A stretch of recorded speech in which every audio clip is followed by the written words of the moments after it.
오늘도 여러분들에게 배움이 되는 이야기를 전하고자 합니다. 혹시 여러분께서는 하고 싶은 말을 꾹 삼키고 돌아와 혼자 서럽게 눈물 흘려본 적이 있으신가요? 저는 71살입니다. 밖에서는 나름 성격이 센 사람이라는 소리도 들었고, 친구들 사이에서는 당당하게 제 의견을 말하는 사람으로 통했습니다. 그런데 이상하게도 유독 자식 앞에서만큼은 늘 작아지는 제 모습을 발견하곤 했습니다. 손주를 봐달라는 말 한마디에 제 약속을 쉽게 미루고, 며느리의 눈치를 살피며 하고 싶은 말을 삼키고, 아들의 부탁이라면 무조건 들어줘야 한다는 생각에 사로잡혀 살아왔습니다. 그렇게 살아온 세월이 수십 년이었습니다. 저는 제 인생에서 가장 중요한 사람이 자식들이라고 믿었고, 그들을 위해 제 시간과 에너지를 쏟아붓는 것이 당연하다고 여겼습니다. 제가 원하는 것보다 자식들이 필요로 하는 것이 늘 우선이었고, 제 감정보다 그들의 편안함이 더 중요했습니다. 하지만 어느 겨울밤, 차가운 응급실 침대 위에서 천장만 바라보던 그 순간, 저는 처음으로 깨달았습니다. 내가 진짜 필요할 때는 아무도 곁에 없다는 사실을요. 양옆 침대에는 자식들이 부모의 손을 꼭 잡고 있었고, 제 침대 옆에는 텅 빈 의자 하나만 덩그러니 놓여 있었습니다. 한국보건사회 연구원의 조사에 따르면 60살 이상 부모의 절반 이상이 자식에게 눈치를 보며 살고 있다고 합니다. 하고 싶은 말을 참고, 원하는 것을 포기하고, 자신의 살보다 자식의 삶을 우선시하며 살아간다는 것입니다. 저 역시 그 통계 속 한 사람이었습니다. 그날 밤 이후 저는 한 문장을 배우게 되었습니다. 70이 넘어서야 겨우 입 밖으로 꺼낼 수 있게 된 그 말은 제 남은 인생을 완전히 바꿔놓았습니다. 그건 네가 알아서 해라. 나는 이제 내 인생 사느라 바쁘다. 이 한 문장을 말하기까지 저는 수십 년의 시간이 필요했고, 수없이 많은 밤을 혼자 울며 보내야 했습니다. 오늘은 여러분께 제가 70이 넘어서야 겨우 배운 이 한 문장과 그 말을 입에 올리기까지 겪어야 했던 수많은 순간들, 그리고 그 말을 배우고 난 뒤 뒤늦게 찾아온 평화에 대해 들려드리려 합니다. 혹시 여러분도 저처럼 자식 앞에서 늘 작아지는 자신을 발견하신다면 이 이야기가 작은 위로가 되었으면 합니다. 3번이나 미뤄진 어느 약속, 혼자 눌렀던 119, 그리고 그 속에서 뒤늦게 배워간 거절의 기술까지. 지금부터 제 이야기를 시작하겠습니다. 저는 인천의 오래된 아파트에서 혼자 살고 있습니다. 남편을 떠나보낸 지 5년이 지났고, 아들 민수는 며느리 소라와 함께 서울에서 맞벌이로 살면서 손주 둘을 키우고 있습니다. 저는 오랫동안 동네 약국에서 일했었는데 65에 그만두고 나서는 친구들과의 만남이 제 유일한 낙이었습니다. 그 친구들과 함께 우리는 1년 전부터 하나의 약속을 해왔습니다. 동해, 바다에 가서 일출을 보자는 것이었습니다. 평생을 바쁘게 살아온 우리들이었고, 이제는 우리를 위해 시간을 좀 써도 되지 않겠냐는 마음이었습니다. 친구 중 한 명이 말했습니다. 일생에 한 번쯤은 새벽 바다를 보러 가봐야 하지 않겠냐고, 우리도 이제는 우리 인생을 살아봐야 하지 않겠냐고 말입니다. 하지만 그 약속은 2번이나 어긋났습니다. 첫 번째는 큰 손주가 감기에 걸렸다는 전화 때문이었고, 2번째는 며느리가 급하게 출장을 가게 되어 손주를 봐 달라는 부탁 때문이었습니다. 친구들은 이해한다고 했지만 저는 그때마다 제 자신이 너무 초라하게 느껴졌습니다. 그리고 3번째 기회가 왔습니다. 이번에는 정말 가겠다고 마음먹었습니다. 전날 밤, 저는 오래전에 사둔 목도리를 옷장에서 꺼냈습니다. 한 번도 목에 둘러보지 못했던 밝은 베이지색 목도리였습니다. 가방에는 친구들과 나눠 먹을 간식도 챙겨 넣었고, 보온병에는 따뜻한 차도 준비해 두었습니다. 침대에 누워서도 설레는 마음에 잠이 잘 오지 않았습니다. 내일은 누가 뭐래도 일찍 나가겠다고, 이번에는 절대로 약속을 미루지 않겠다고 다짐했습니다. 새벽 6시에 눈을 떴습니다. 기차 출발 시간은 9시였고 친구들과 역에서 만나기로 한 시간은 8시 반이었습니다. 가방을 챙기고 옷을 입으면서 저는 오랜만에 느껴보는 자유로움에 가슴이 벅찼습니다.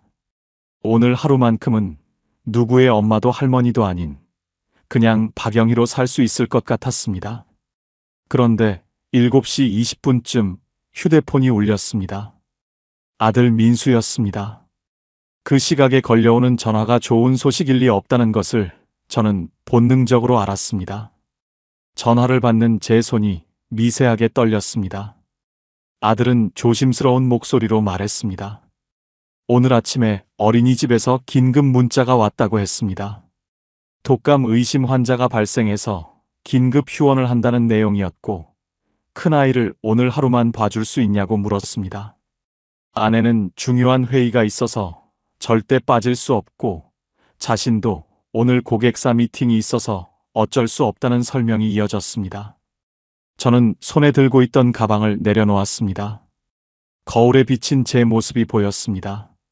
설레는 마음으로 입었던 옷, 처음 둘러본 목도리, 그리고 이미 체념한 표정의 얼굴이 그 안에 있었습니다.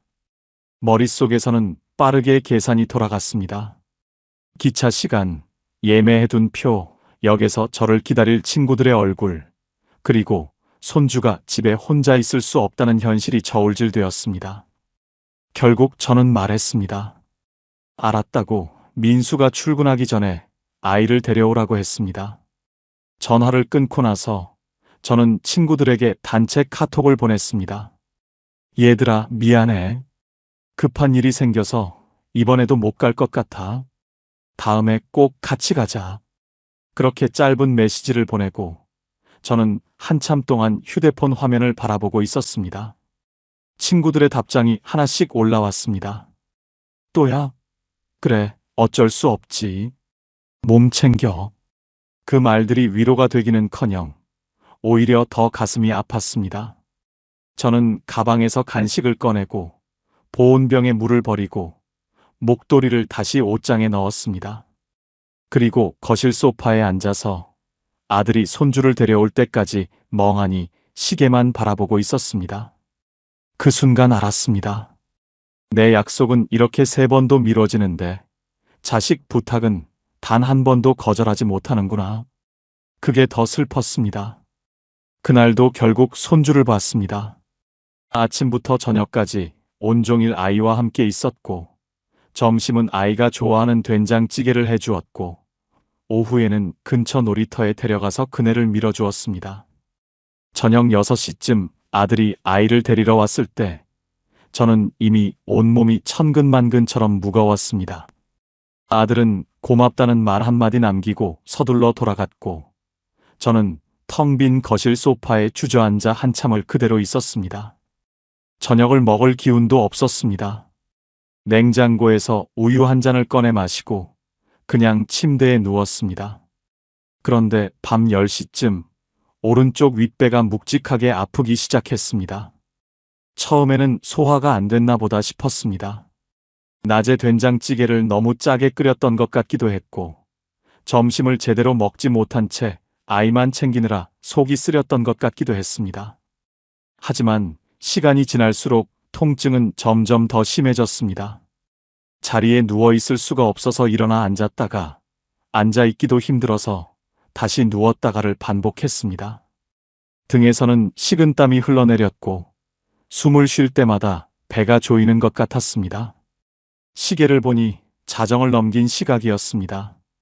저는 떨리는 손으로 휴대폰을 집어들었습니다. 아들에게 전화를 걸어야 할지 고민했습니다. 하지만 머릿속에서는 이미 아들의 대답이 들리는 것 같았습니다. 회사 내일 중요한 발표가 있다는 말, 아이들 재워야 한다는 말, 택시 타고 병원 가보라는 말들이 들렸습니다. 며느리에게 전화를 걸까도 생각했지만 이 시각에 전화를 받을 리 없다는 것도 알고 있었습니다. 결국 저는 스스로 구급차를 불렀습니다. 119에 전화를 걸고 주소를 말하고 증상을 설명하는 내내 저는 이상하게도 눈물이 났습니다. 아픈 것 때문이 아니었습니다. 70이 넘은 나이에 이렇게 혼자서 응급 전화를 걸고 있는 제 모습이 너무 서글펐기 때문입니다. 구급차 안에서 천장을 보며 실려갈 때 저는 이런 생각을 했습니다. 내가 평생 자식들을 위해 달려갔는데 정작 내가 쓰러질 때는 이렇게 혼자 실려가는구나. 구급대원이 제 손을 잡고 괜찮다고 말해 주었지만 그 손길이 낯설고 차가웠습니다. 응급실에 도착해서 검사를 받았습니다. 담낭염이라는 진단이 나왔고 바로 수술을 해야 한다는 말을 들었습니다. 의사는 보호자가 있냐고 물었고 저는 고개를 저었습니다. 혼자 왔다고 자식들한테는 나중에 연락하겠다고 말했습니다.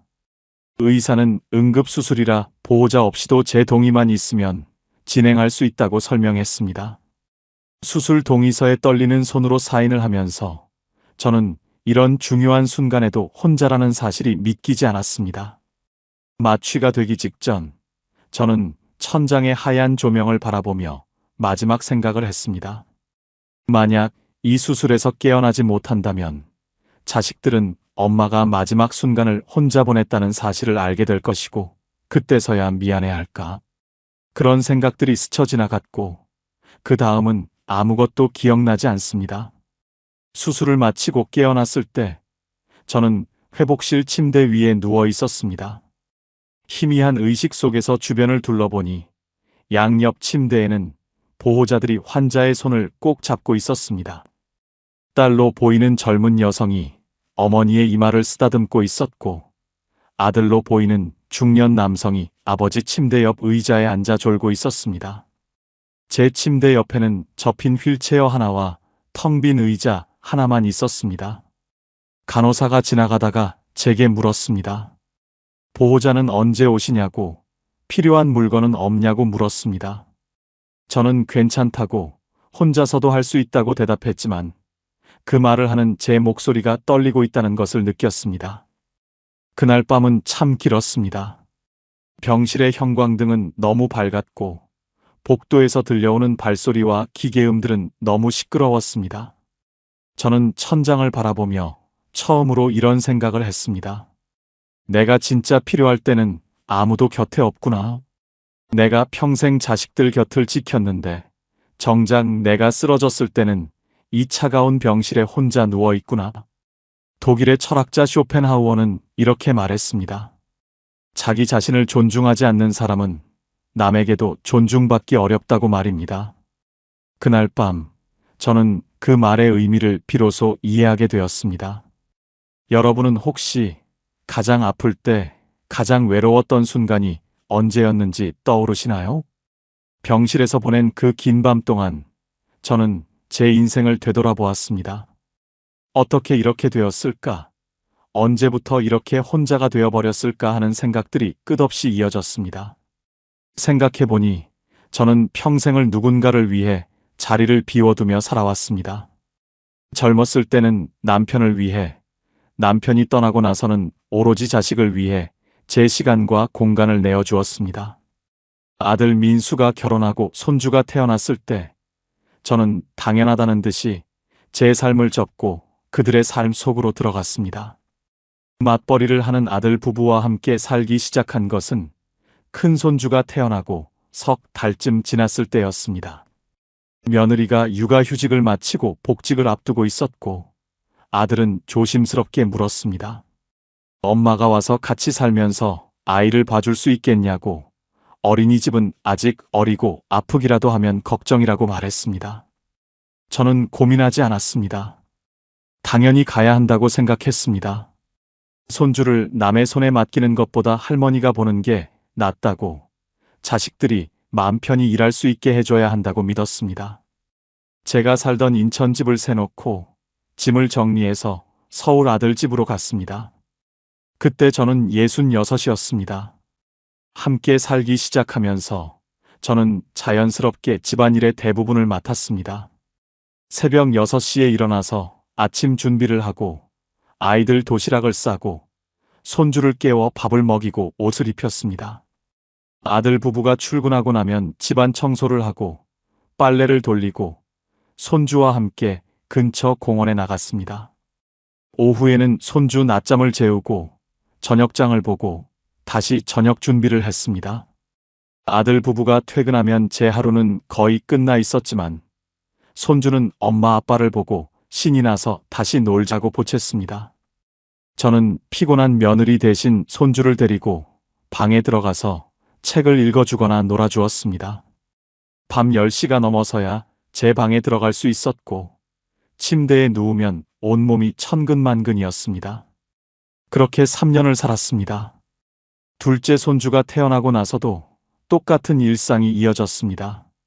어느새 저는 제 친구들과의 연락도 뜸해졌고 복지관에서 하던 탁구 모임도 그만두었고 성당도 한 달에 한 번 갈까 말까 했습니다.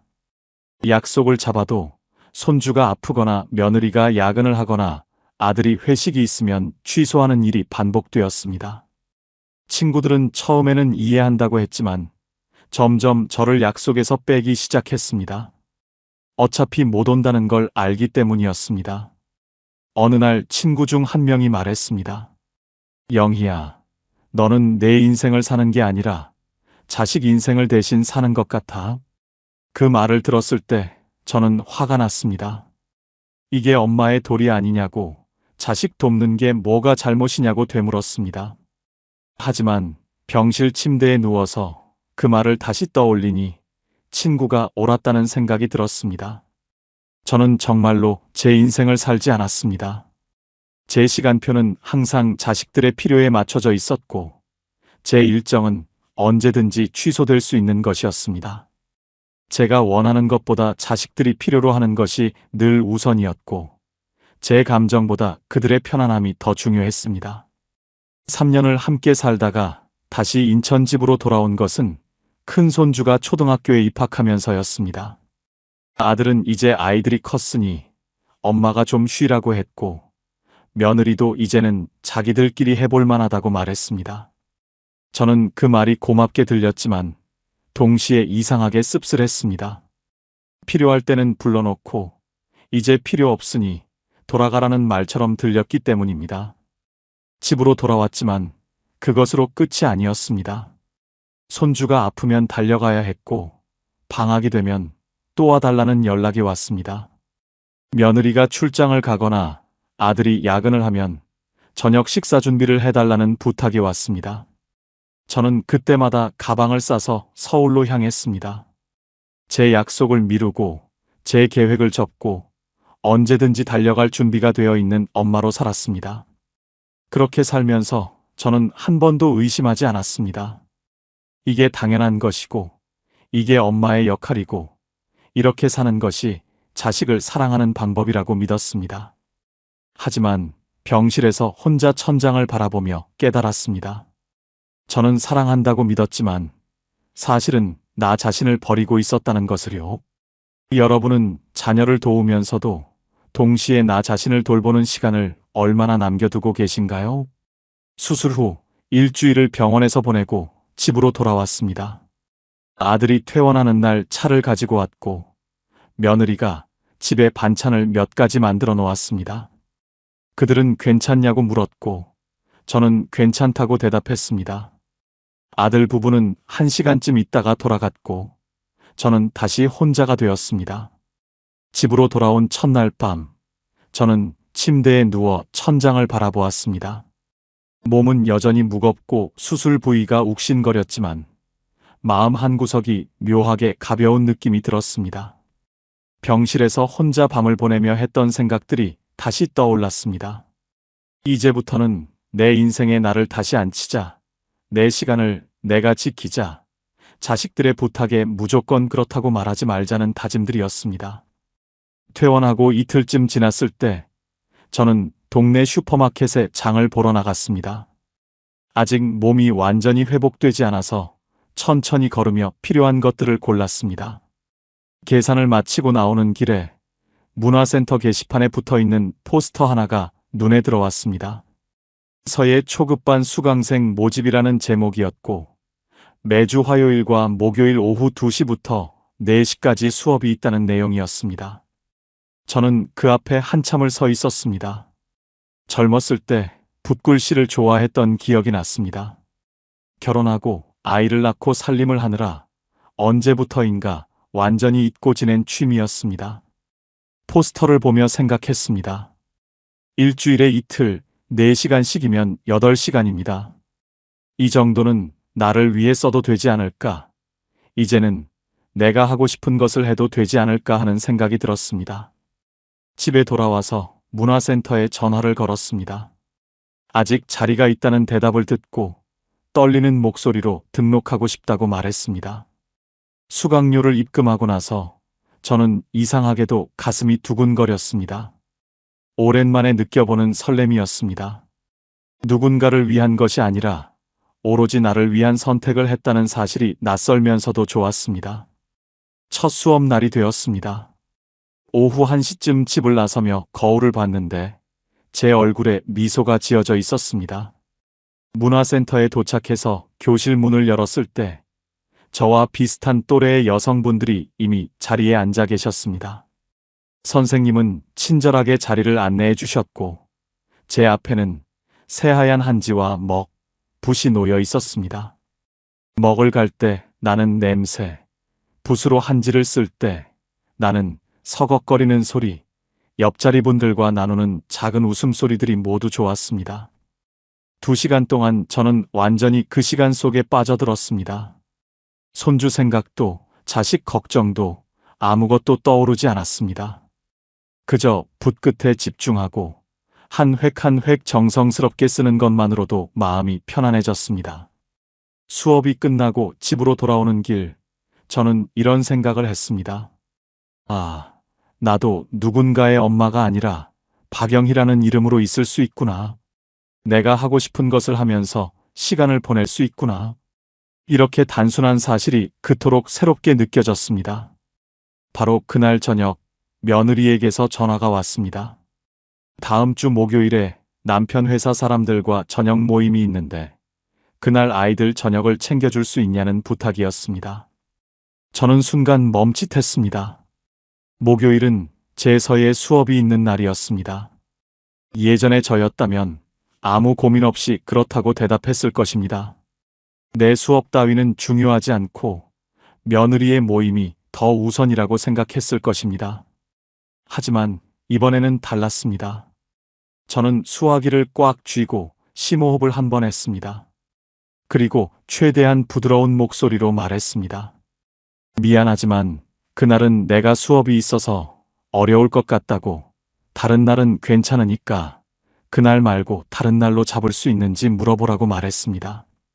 전화기 너머로 잠깐 침묵이 흘렀습니다. 며느리는 약간 당황한 듯한 목소리로 아, 그러냐고 짧게 대답했습니다. 알았다고, 다른 방법을 찾아보겠다고 말했습니다.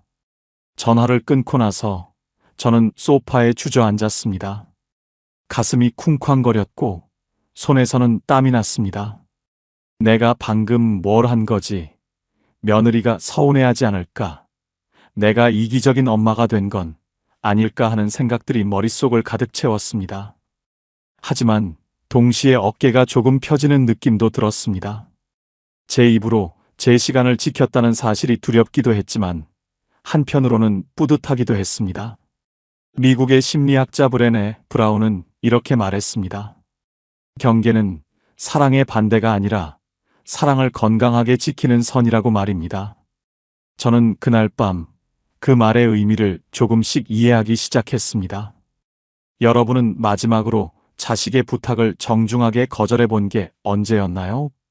첫 거절 이후 며칠 동안은 아들 내외에게서 연락이 뜸했습니다.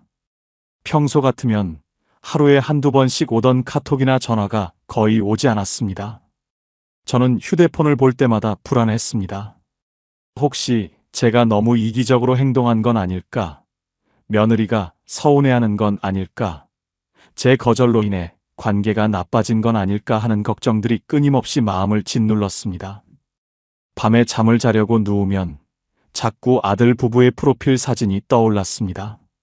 카톡 프로필에 들어가서 마지막 접속 시간을 확인하고 상태 메시지가 바뀌었는지 살펴보기도 했습니다. 제 자신이 한심하게 느껴졌지만 그만둘 수가 없었습니다. 평생을 자식 눈치를 보며 살아온 습관이 하루아침에 바뀔 리 없었습니다. 그렇게 닷새쯤 지났을 때 밤 11시가 넘은 시각에 아들에게서 전화가 왔습니다. 이 시간에 걸려오는 전화는 좋은 소식이 아니라는 것을 본능적으로 알았습니다.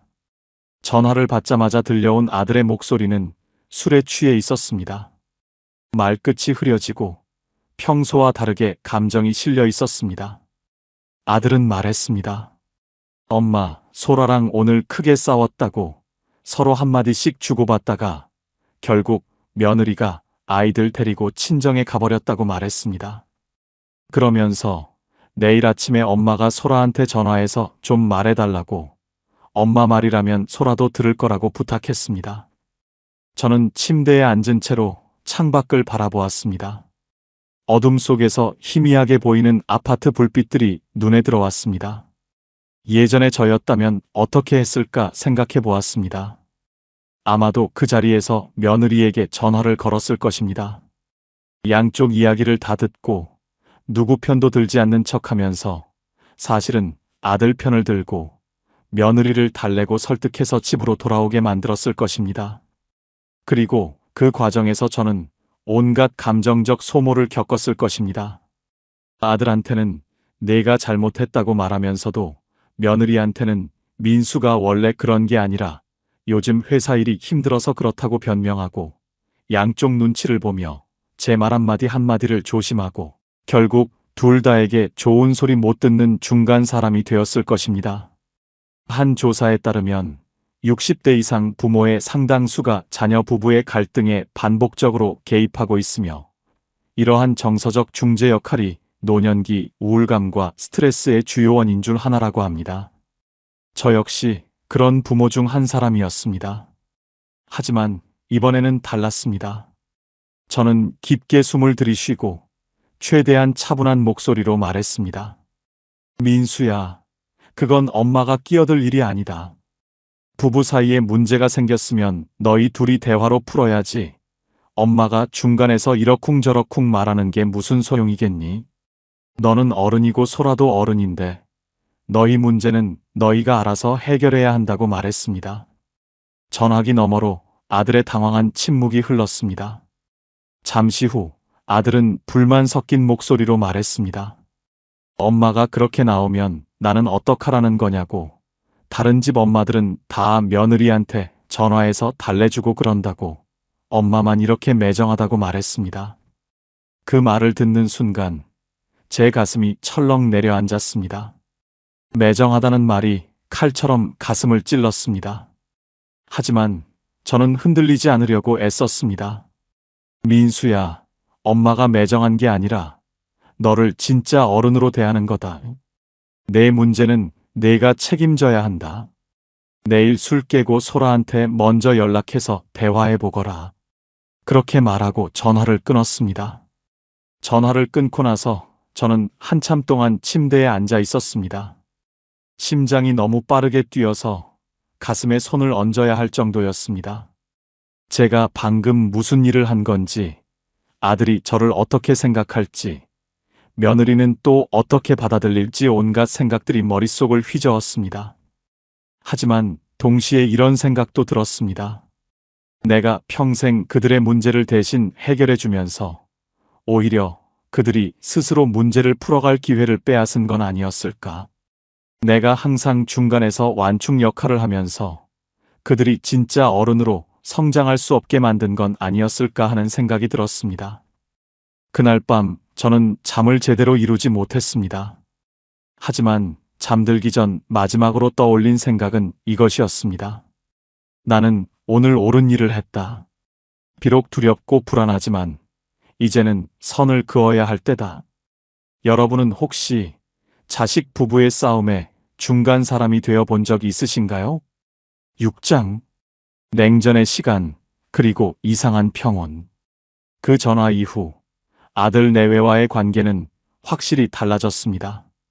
전화 횟수가 눈에 띄게 줄었고 카톡으로 오던 손주 사진이나 영상도 거의 오지 않았습니다.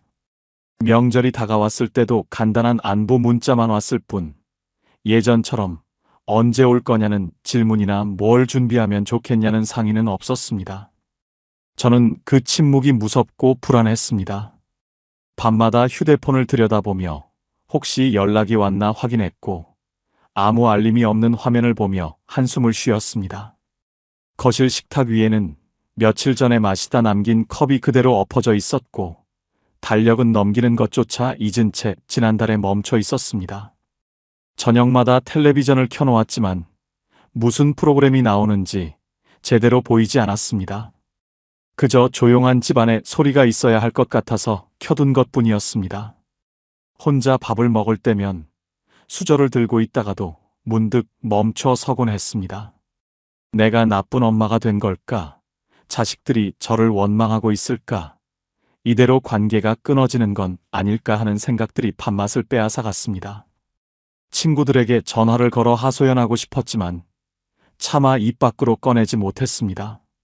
그들이 뭐라고 위로해 줄지 알고 있었기 때문입니다. 잘한 일이라고, 이제라도 선을 그은 게 다행이라고 말해줄 것이고, 저는 그 말들을 들으며 고개를 끄덕이면서도 속으로는 여전히 불안해할 것이 뻔했습니다. 하지만 이상한 일이었습니다. 그 불안과 자책감 속에서도 동시에 느껴지는 묘한 평온이 있었습니다. 아침에 눈을 떴을 때 오늘 누구를 위해 무엇을 해야 한다는 압박감이 없었습니다. 휴대폰을 확인할 때마다 혹시 손주를 봐달라는 연락이 왔을까 전전긍긍하지 않아도 되었습니다. 제 하루를 제가 계획할 수 있다는 사실이 비록 그 하루가 때로는 텅 비어 있고 외로웠지만 한편으로는 자유롭게 느껴졌습니다. 서예 학원은 계속 다녔습니다. 화요일과 목요일 오후 2시가 되면 가방을 들고 집을 나섰고 교실에 앉아 먹을 갈고 붓을 들었습니다. 선생님이 칭찬해 주실 때면 어깨가 으쓱해졌고 작품이 잘 써졌을 때는 사진을 찍어 간직했습니다. 수업이 끝나고 같은 반 수강생분들과 근처 카페에서 차를 마시며 이야기를 나누기도 했습니다. 그분들은 저에게 누군가의 엄마나 할머니가 아니라 그냥 영희 씨였습니다. 제 취미가 무엇인지, 좋아하는 음식이 무엇인지, 요즘 읽는 책이 있는지 물어보았습니다. 손주 이야기를 강요하지 않았고 자식 자랑을 기대하지도 않았습니다. 저는 그 시간들이 참 편했습니다. 공원을 산책할 때도 예전과는 다른 느낌이었습니다. 벤치에 앉아 책을 읽거나 그냥 멍하니 나무를 바라보거나 지나가는 사람들을 구경하는 시간이 죄책감 없이 즐거웠습니다. 예전 같으면 이렇게 한가하게 시간을 보낼 때마다 자식들을 위해 뭔가를 해야 하는 건 아닌가 하는 생각에 시달렸는데 이제는 그런 생각이 조금씩 줄어들고 있었습니다. 복지관에서 하는 건강 강좌에도 등록했습니다. 매주 월요일 오전에 있는 요가 수업이었는데 몸을 움직이며 숨을 고르는 시간이 마음까지 정리해주는 것 같았습니다. 강사님은 말했습니다. 나이가 들수록 중요한 건 몸의 유연함이 아니라 마음의 유연함이라고 자신에게 너무 엄격하지 말라고 말했습니다. 집안도 조금씩 바뀌었습니다. 예전에는 손주들이 올 때를 대비해서 장난감과 아이 옷가지를 한쪽에 쟁여두었는데 이제는 그것들을 정리하고 그 자리에 제 책과 붓 한지를 놓았습니다. 거실 한쪽 구석에 작은 책상을 놓고 제 작업 공간을 만들었습니다. 그곳에서 서예 연습을 하고 책을 읽고 가끔은 그냥 창밖을 바라보며 차를 마셨습니다. 한 연구에 따르면 때로는 거리가 관계를 무너뜨리는 것이 아니라 오히려 지켜낸다고 합니다. 저는 아들 내외와의 그 냉전 기간 동안 그 말의 의미를 조금씩 깨달아가고 있었습니다. 우리는 너무 가까이 있어서 서로를 힘들게 했던 것은 아니었을까? 조금의 거리가 오히려 건강한 관계를 만드는 것은 아닐까 하는 생각이 들었습니다. 여러분이라면 자녀와 잠시 냉전이 올 때 그 고요한 시간을 어떻게 견디고 계실까요? 냉전이 한 달쯤 지속되었을 때 어느 토요일 오전에 아들에게서 전화가 왔습니다. 오늘 저녁에 집에 가도 되겠냐는 물음이었습니다. 소라도 같이 가고 싶어 한다는 말도 덧붙였습니다. 저는 순간 가슴이 두근거렸습니다. 한 달 만에 듣는 아들의 부드러운 목소리가 반가우면서도 한편으로는 조심스러웠습니다.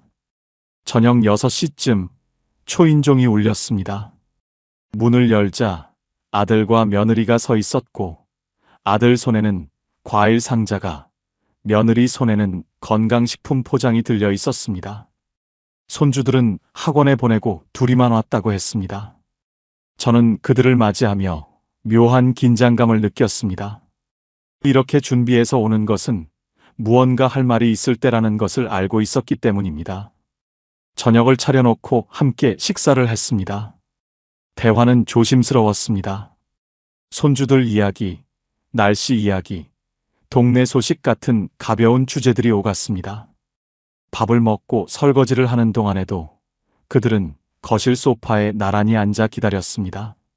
제가 거실로 돌아와 맞은편 의자에 앉자 아들이 먼저 입을 열었습니다. 아들은 평소보다 차려입은 옷차림으로 자세를 고쳐 앉으며 말했습니다. 엄마가 혼자 사시는 게 계속 걱정이 된다고, 지난번 수술 때도 혼자 응급실에 가셨던 것을 생각하면 마음이 편치 않다고 말했습니다. 며느리도 거들었습니다. 집도 오래됐고 관리하기 힘드실 텐데 이참에 집을 정리하고 서울로 와서 같이 사는 게 어떻겠냐고 조심스럽게 제안했습니다. 표면적으로는 걱정과 효도처럼 들리는 말이었습니다. 하지만 저는 그 말들 사이로 비치는 다른 의도들을 읽을 수 있었습니다. 대화가 계속되면서 조금씩 드러나는 현실이 있었습니다. 며느리가 말했습니다. 요즘 아이 돌봄 비용이 너무 부담스럽다고, 학원비에 방과 후 돌봄까지 합치면 한 달에 200만 원이 넘는다고 했습니다. 아들은 덧붙였습니다. 지금 사는 집이 좀 좁아서 평수를 늘리려고 알아보는 중인데 자금이 조금 부족하다고 말했습니다.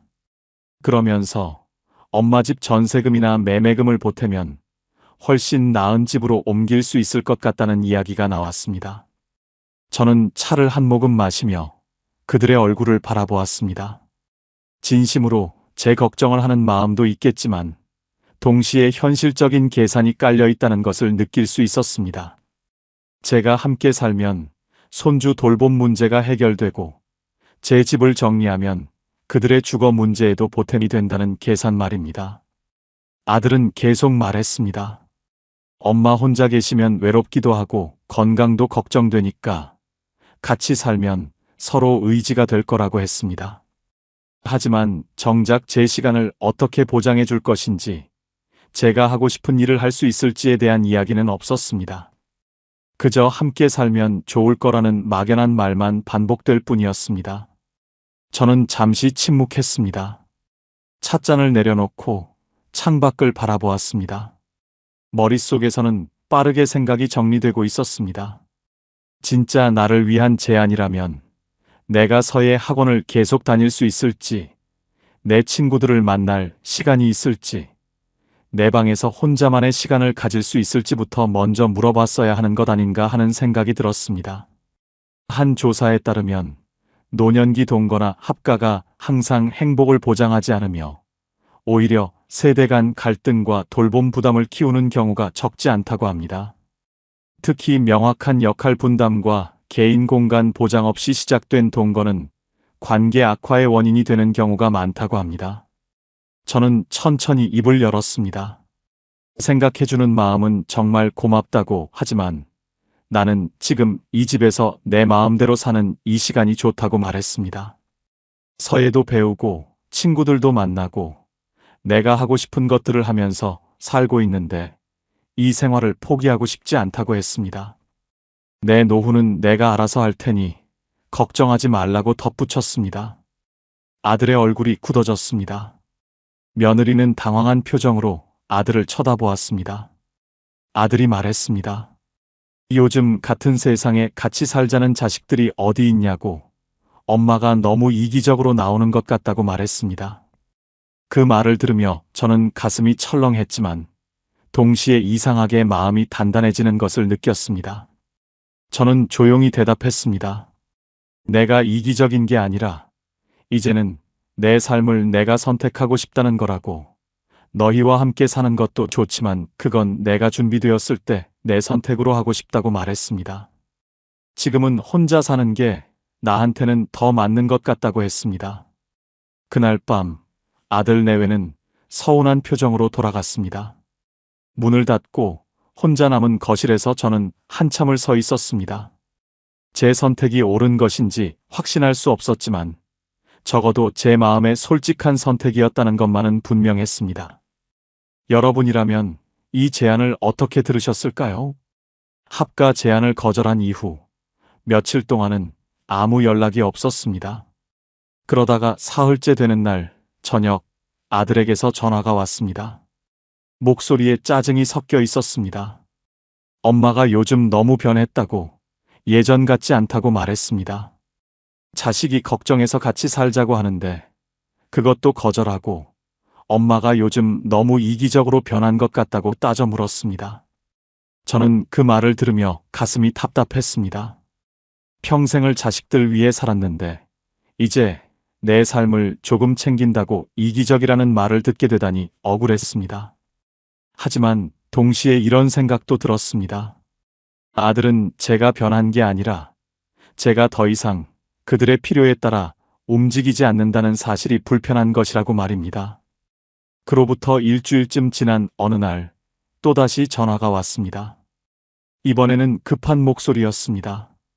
둘째 손주 학원비가 밀려서 독촉 전화가 왔는데 이번 달 카드값이 예상보다 많이 나와서 당장 돈이 부족하다고 했습니다. 300만 원만 빌려달라고, 다음 달 보너스 나오면 바로 갚겠다고 말했습니다. 저는 휴대폰을 든 채로 창밖을 바라보았습니다. 예전 같았으면 어떻게 했을까요? 아마 통장 잔고를 확인하고 제 생활비를 줄여서라도 어떻게든 만들어줬을 것입니다. 자식이 힘들다는데 모른 척할 수 없다는 생각에 제 노후 자금을 조금씩 깎아가며 도와줬을 것입니다. 하지만 이번에는 달랐습니다. 저는 마음속에 세워둔 기준들을 떠올렸습니다. 병실에서 혼자 천장을 바라보며 다짐했던 것들이었습니다. 내 집은 내 선택으로 지킨다. 내 시간표는 내가 짠다.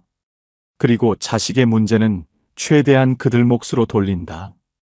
저는 깊게 숨을 들이쉬었습니다. 그리고 천천히 하지만 분명하게 말했습니다. 민수야, 그건 내가 알아서 해라. 엄마는 이제 내 노후 지키느라 바쁘단다.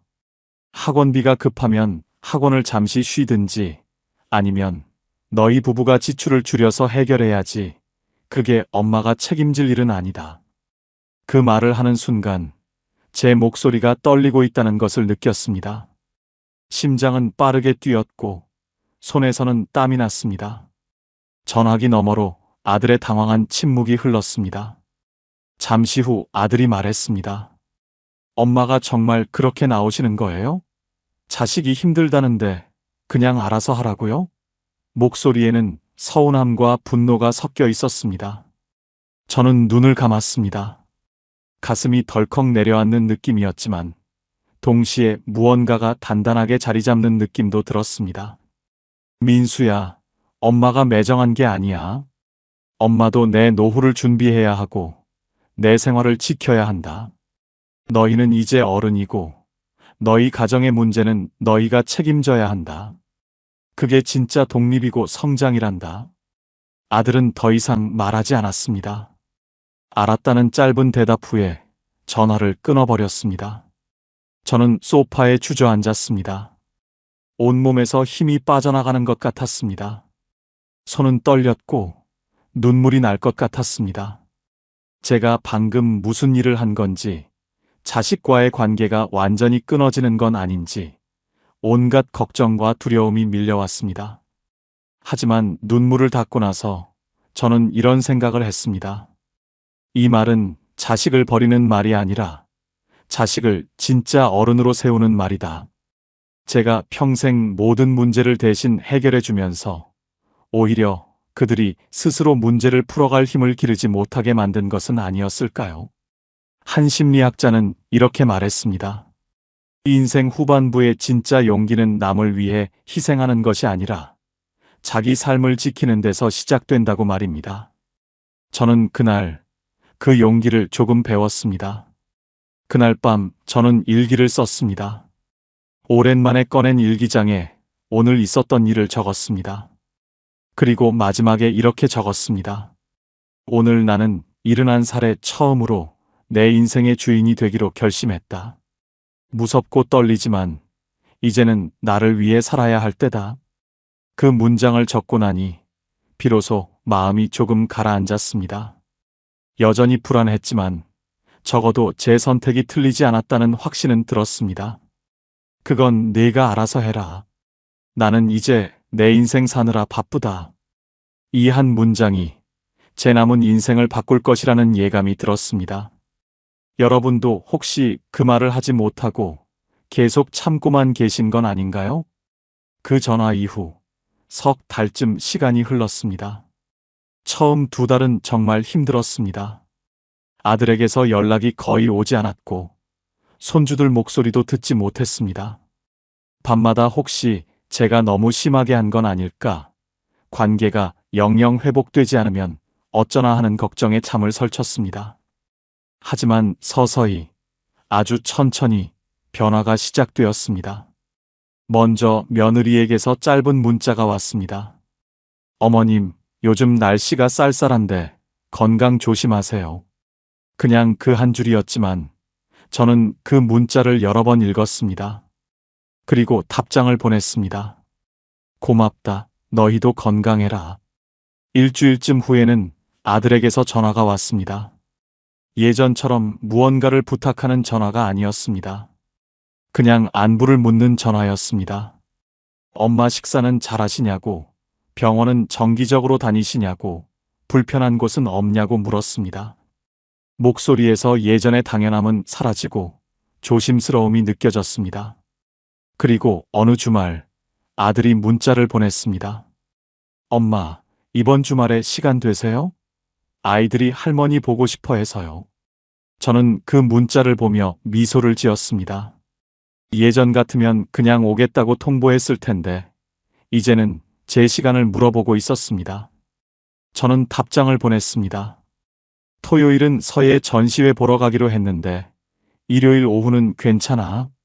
오후 3시쯤 올래? 그렇게 주고받은 문자 속에는 새로운 관계의 형태가 담겨 있었습니다. 일방적인 요구와 순응이 아니라 서로의 시간을 존중하는 대화였습니다. 일요일 오후 3시 초인종이 울렸습니다. 문을 열자 손주들이 달려들었고 아들과 며느리가 그 뒤를 따라 들어왔습니다. 손주들은 할머니가 그린 서예 작품들을 신기하게 바라보았고 큰 손주가 물었습니다. 할머니, 이거 할머니가 쓴 거예요? 정말 멋있어요. 차를 마시며 이야기를 나누는 동안 며느리가 조심스럽게 물었습니다. 어머님, 요즘 어떻게 지내세요? 서예는 재미있으세요?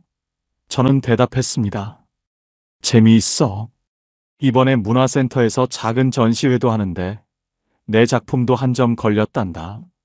며느리가 진심으로 축하한다고 말했고 그 표정에는 예전의 형식적인 웃음이 아니라 진짜 기쁨이 담겨 있었습니다. 3시간쯤 함께 있다가 그들이 돌아갈 준비를 했습니다. 예전 같으면 더 있다 가라고 붙잡았을 텐데 이번에는 그러지 않았습니다. 대신 현관에서 손주들을 안아주며 말했습니다. 다음에 또 보자. 할머니 바쁘지 않을 때 또 놀러와. 아들이 신발을 신으며 물었습니다. 엄마, 다음 주말은 어때요? 또 시간 되시면 저희가 올게요. 저는 고개를 끄덕였습니다. 다음 주 일요일은 괜찮을 것 같은데 토요일 저녁에 연락해서 확인해 보자. 문을 닫고 혼자 남은 거실에서 저는 소파에 앉아 생각했습니다. 달라진 것이 무엇일까요? 저는 여전히 같은 엄마고 그들은 여전히 같은 자식입니다. 하지만 관계의 질이 완전히 달라졌습니다. 예전에는 제가 그들의 필요에 따라 움직이는 관계였다면 이제는 서로의 시간과 공간을 존중하는 관계가 되었습니다. 아무 때나 들이닥치던 방문이 미리 약속을 잡는 것으로 바뀌었고 당연하게 요구하던 태도가 조심스럽게 묻는 것으로 바뀌었습니다. 그리고 무엇보다 중요한 것은 저 자신이 달라졌다는 사실입니다. 더 이상 눈치를 보지 않고 제 시간을 지키고 제가 원하는 삶을 살고 있다는 것입니다. 제 일상도 완전히 달라졌습니다. 서예 학원은 계속 다니고 있고 이제는 중급반으로 올라갔습니다. 요가 수업도 꾸준히 하고 있고 최근에는 복지관에서 하는 글쓰기 모임에도 가입했습니다. 손주 장난감으로 가득했던 제 집은 이제 제 책과 작품, 취미 도구들로 채워져 있습니다. 친구들과의 관계도 회복되었습니다. 3번이나 미뤘던 동해 바다 여행을 드디어 다녀왔습니다. 새벽 바다를 보며 친구들과 함께 눈물을 흘렸습니다. 기쁨의 눈물이었습니다. 이렇게 오래 기다렸던 순간을 드디어 누릴 수 있게 되었다는 감격의 눈물이었습니다. 한 연구에 따르면 자녀에게 정서적으로 과도하게 의존하기보다 자신의 삶을 주체적으로 살아가는 부모일수록 오히려 자녀와의 관계 만족도가 높다고 합니다.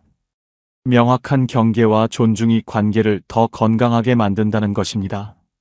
저는 이제 그 말을 온몸으로 이해하게 되었습니다. 저는 비위를 맞추지 않기로 결정한 날, 비로소 내 인생의 주인이 되었습니다. 그건 네가 알아서 해라. 나는 이제 내 인생 사느라 바쁘다. 이 말은 자식을 버리는 말이 아니라 자식을 진짜 어른으로 세우는 말이었습니다. 그리고 나 자신을 존중하는 말이었습니다. 여러분은 자식 기억 속에 어떤 부모로 남고 싶으신가요? 언제나 그래 알았다만 말하던 사람인지 아니면 이제는 내 인생도 소중하다고 말할 수 있는 단단한 어른인지요. 이른을 넘어서도 늦지 않습니다. 아니, 어쩌면 이 나이가 되어서야 비로소 할 수 있는 선택인지도 모릅니다. 오늘 이야기가 여러분께도 작은 용기가 되었기를 바랍니다.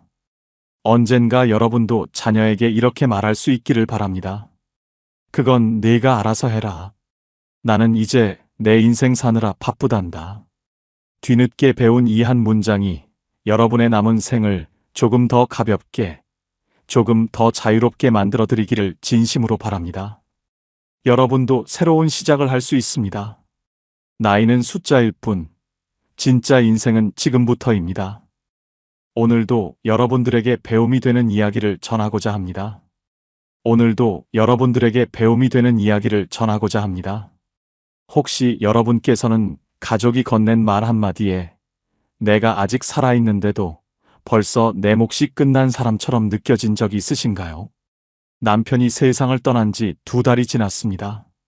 장례를 치르고 집으로 돌아온 뒤 저는 한참을 텅 빈 거실에 앉아 있었습니다. 남편이 늘 앉던 자리, 그 빈자리만 계속 눈에 들어왔습니다. 그날 딸 수진이가 찾아왔습니다. 위로를 받을 수 있을 거라 생각했습니다. 딸은 현관문을 열고 들어서며 엄마 많이 힘드셨죠? 하고 말했습니다. 저는 고개를 끄덕이며 눈물을 삼켰습니다. 그런데 딸은 거실로 들어서며 집안을 천천히 둘러봤습니다. 아빠 사진 앞에 오래 서지 않았습니다. 식탁에 앉자마자 물었습니다. 엄마, 보험금은 얼마나 나왔어요? 그 순간 저는 가슴이 철렁 내려앉았습니다. 슬픔을 나누러 온 줄 알았는데 딸은 제 슬픔보다 돈을 먼저 물었습니다. 그날 저는 처음 알았습니다. 그 사람이 가장 무너지는 순간은 큰 소리를 들을 때가 아니라 너무 차분한 얼굴로 내 몫을 계산당할 때라는 것입니다. 남편이 떠난 뒤 저는 혼자 남았습니다. 친척들은 가끔 전화를 걸었지만 점점 뜸해졌습니다. 친구들도 처음엔 찾아왔지만 한 달쯤 지나자 각자 삶으로 돌아갔습니다. 당연한 일이었습니다. 옷장을 열 때마다 남편 양복이 보였습니다. 회색 양복, 검은색 양복, 남편이 마지막으로 입었던 감색 양복. 저는 그것들을 치우지 못했습니다. 손을 뻗다가 멈췄습니다. 치우는 순간 정말 남편이 사라진다는 느낌이 들 것 같았습니다. 세면대 옆 면도기도 그대로 있었습니다. 남편 안경도 거실 탁자 위에 그대로 놓여 있었습니다. 저는 그 안경을 보며 한참을 울었습니다. 보험금 통지서를 받았을 때 저는 손이 떨렸습니다. 봉투를 뜯는 손이 떨렸고 종이를 펼치는 손도 떨렸습니다. 2억 원. 남편 한 사람의 삶이 숫자로 환산되어 제 통장에 들어온다는 게 허무했습니다. 저는 그 종이를 한참 바라보다가 서랍에 넣어버렸습니다. 볼 때마다 가슴이 아팠습니다. 하지만 저는 현실적으로 생각해야 했습니다. 앞으로 제가 살아갈 날들을 준비해야 했습니다. 지금 사는 아파트는 혼자 살기엔 너무 컸습니다. 방 3개에 거실도 넓었습니다. 관리비도 한 달에 20만 원씩 나갔습니다. 저는 식탁에 앉아 계산을 했습니다. 작은 빌라로 옮기면 차액이 남을 것이고 그 돈과 보험금, 남편 연금을 합치면 15년에서 20년은 조용히 살 수 있을 것 같았습니다. 저는 자식들에게 짐이 되고 싶지 않았습니다. 제 노후는 제가 책임지겠다고 다짐했습니다. 남편이 남긴 돈으로 조용히 품위 있게 살겠다고 마음먹었습니다. 통계청 자료를 보면 배우자를 먼저 떠나보낸 뒤 노후 생활 방식을 크게 바꾸는 비율이 생각보다 높다고 합니다. 저도 그제야 알았습니다. 남편을 잃는다는 건 사람 하나를 잃는 것이 아니라 생활 전체의 모양을 다시 바꾸는 일이더군요. 일주일쯤 지났을 때 딸이 다시 찾아왔습니다. 전화도 없이 갑자기 나타났습니다. 초인종이 울렸을 때 저는 설거지를 하고 있었습니다. 문을 열어보니 딸이 서 있었습니다. 손에는 아무것도 들지 않았습니다. 예전엔 과일이라도 한 봉지 들고 왔었는데 그날은 빈손이었습니다.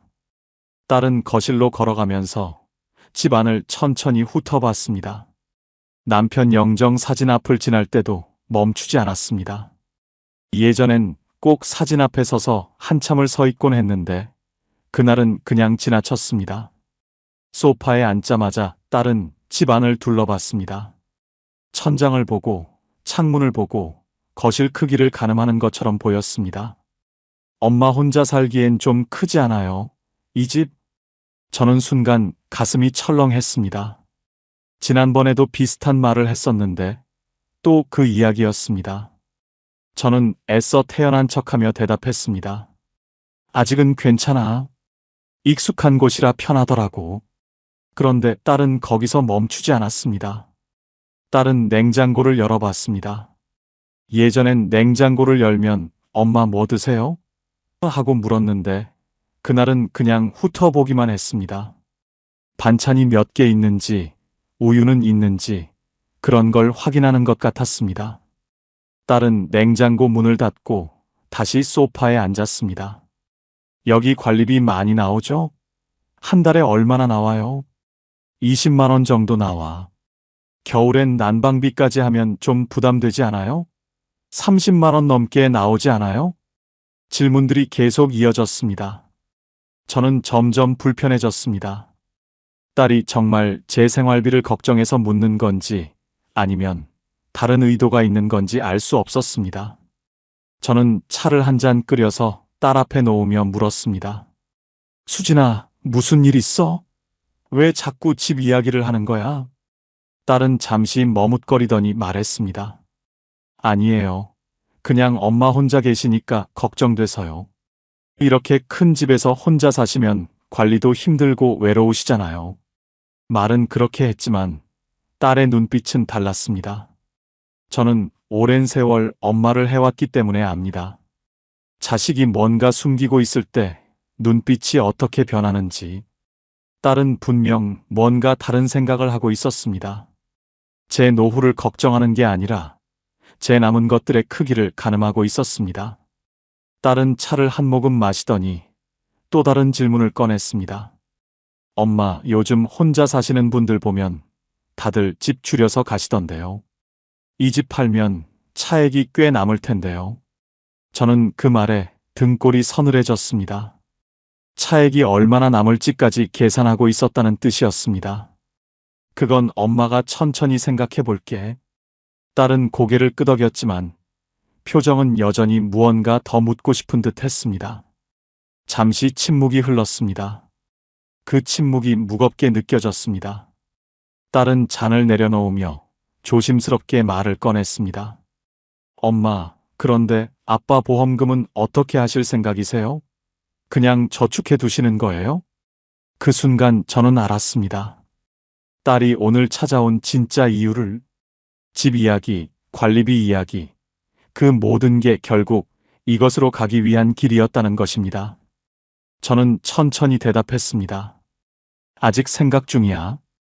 엄마도 앞으로 살 날이 있으니까 신중하게 결정해야지. 딸은 고개를 끄덕였지만 표정은 여전히 무언가 더 묻고 싶은 듯 했습니다. 저는 그날 딸을 보내고 나서 한참을 소파에 앉아 있었습니다. 가슴이 답답했습니다. 딸이 저를 보러 온 게 아니라 제 통장을 확인하러 온 것 같아서 마음이 아팠습니다. 혹시 여러분께서는 자식이 찾아왔을 때 반가움보다 불안함이 먼저 느껴진 적이 있으신가요? 그들의 말이 걱정이 아니라 계산처럼 들린 적이 있으신가요? 저는 그날 처음으로 그런 감정을 느꼈습니다. 그리고 그게 얼마나 쓸쓸한 일인지 알게 되었습니다. 그날 밤 저는 잠을 이루지 못했습니다. 딸의 질문들이 계속 머릿속을 맴돌았습니다. 집은 정리할 거냐고, 보험금은 어떻게 할 거냐고, 그 질문들 뒤에 숨겨진 진짜 의도가 무엇인지 저는 이미 알고 있었습니다. 딸이 다시 연락을 해온 건 사흘 뒤였습니다. 이번엔 전화였습니다. 저녁 6시쯤 저는 저녁 준비를 하고 있었습니다. 전화를 받자 딸의 목소리가 들렸습니다. 평소보다 조금 낮았습니다. 엄마, 저 수진이에요. 지금 시간 괜찮으세요? 저는 응, 괜찮아 하고 대답했습니다. 엄마, 지난번에 말씀드렸던 거 생각해 보셨어요? 집이랑 보험금 말이에요. 저는 순간 말문이 막혔습니다. 며칠 전 만났을 때도 그 이야기였는데 또 그 이야기였습니다. 아직 생각 중이야. 그런데 딸은 거기서 멈추지 않았습니다. 목소리에 조금씩 간절함이 묻어나기 시작했습니다. 엄마, 사실은요. 저희가 요즘 좀 힘들어요. 집주인이 전세금 올려달라고 해서 4천만 원을 더 내야 하는데 저희 사정이 여의치 않아서요. 다음 만기 때까지 마련해야 하는데 정말 막막해요. 저는 그제야 딸이 왜 자꾸 보험금 이야기를 꺼냈는지 알았습니다. 돈이 필요했던 겁니다. 저는 가슴이 먹먹해졌습니다. 수진아, 그런 사정이 있었구나. 그런데 그건 엄마가 어떻게 해줄 수 있는 문제가 아니잖아. 전화 너머로 딸이 한숨을 쉬는 소리가 들렸습니다. 그리고 조금 더 직접적으로 말했습니다. 엄마 아빠 보험금 2억 중에서 1억만 저한테 주실 수 있으세요?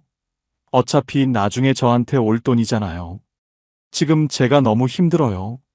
저는 그 말을 듣고 온몸에 소름이 돋았습니다. 어차피 나중에 올 돈이라고. 제가 아직 살아있는데 벌써 제 몫을 자기 것으로 계산하고 있었습니다. 수진아, 그건 엄마 노후 자금이야. 엄마도 앞으로 병원비도 필요하고 살 날이 남아있어. 딸은 잠시 침묵하더니 다시 말했습니다. 이번엔 목소리가 조금 떨렸습니다. 엄마, 저도 딸인데 나도 받을 권리는 있잖아요. 아빠가 남긴 거니까 저도 몫이 있는 거 아니에요?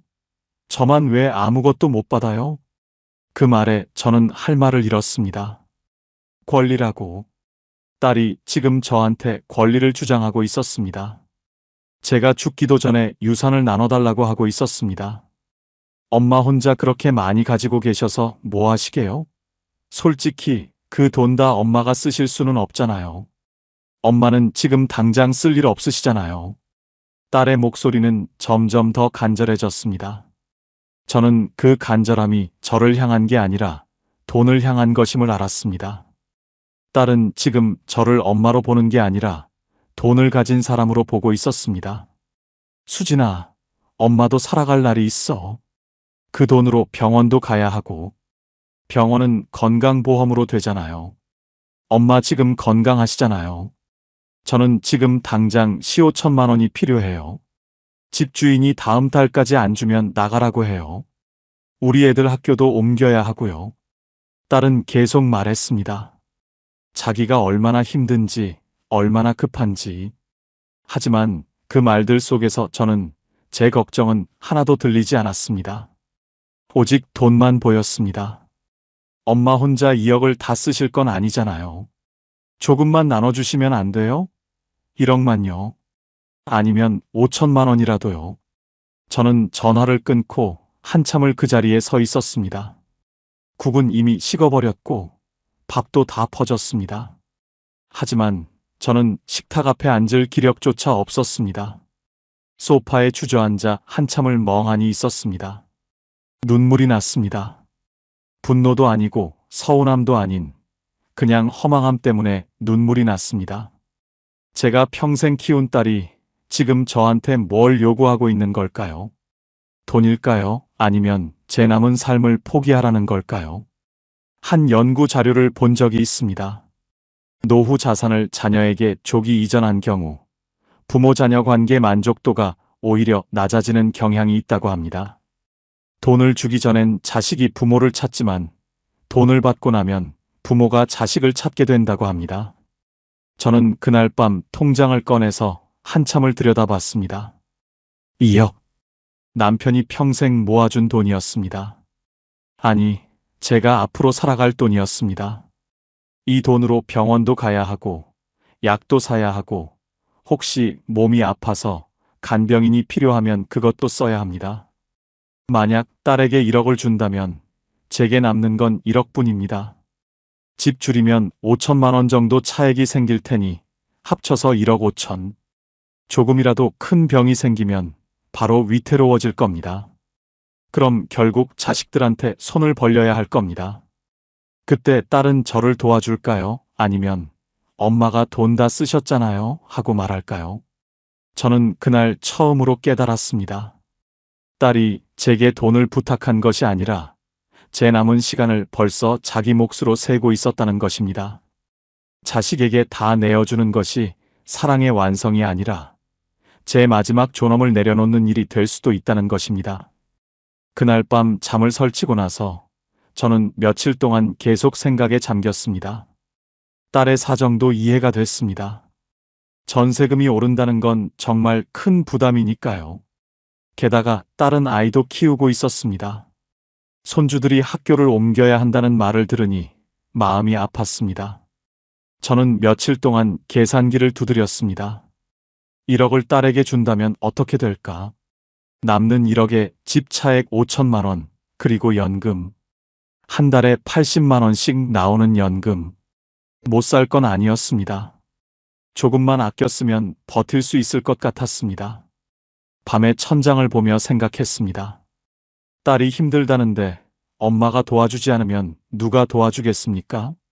제가 너무 매정한 엄마인가 싶었습니다. 돈을 움켜쥐고 있는 제 모습이 초라하게 느껴졌습니다. 어차피 나중에 딸에게 갈 돈이면 지금 주는 게 나은 것 아닐까? 딸이 힘들 때 도와주는 게 진짜 엄마 역할 아닐까? 어느 날 저녁, 저는 핸드폰을 켰습니다. 은행 앱을 열었습니다. 딸 통장 번호를 입력했습니다. 저는 그 번호를 외우고 있었습니다. 예전에 용돈 보낼 때 자주 썼던 번호였습니다. 금액란에 1억을 적었습니다. 1억? 숫자를 하나하나 입력하는데 손이 떨렸습니다. 그리고 보내기 버튼 앞에서 멈췄습니다. 손가락이 화면 위에 떠 있었습니다. 누르기만 하면 끝이었습니다. 딸이 고마워할 것이고 저는 좋은 엄마가 될 것이었습니다. 딸은 집 걱정을 덜 것이고 손주들도 학교를 옮기지 않아도 될 것이었습니다. 그런데 손가락이 떨렸습니다. 누를 수가 없었습니다. 왜일까요? 저는 핸드폰을 내려놓고 한참을 앉아 있었습니다. 가슴이 답답했습니다. 숨이 막히는 것 같았습니다. 문득 딸이 어렸을 때가 떠올랐습니다. 유치원 때 수진이가 넘어져서 무릎이 까진 날, 제가 약을 발라주며 괜찮아, 엄마가 있잖아 하고 말했던 기억. 그때 수진이가 저를 올려다보던 눈빛, 눈물 그렁그렁한 눈으로 절 믿고 의지하던 그 눈빛. 그땐 저를 믿었습니다. 엄마가 있으면 괜찮다고 생각했습니다. 엄마가 지켜줄 거라고 믿었습니다. 그런데 지금 딸은 저를 뭐라고 생각하고 있을까요? 엄마일까요? 아니면 돈일까요? 지켜주는 사람일까요? 아니면 빼앗아야 할 대상일까요? 며칠 후 딸에게서 또 전화가 왔습니다. 이번엔 목소리가 더 급했습니다. 엄마, 생각해 보셨어요? 정말 다급해요. 집주인이 이번 주 안에 답 달라고 해요. 저는 말문이 막혔습니다. 딸은 계속 말했습니다.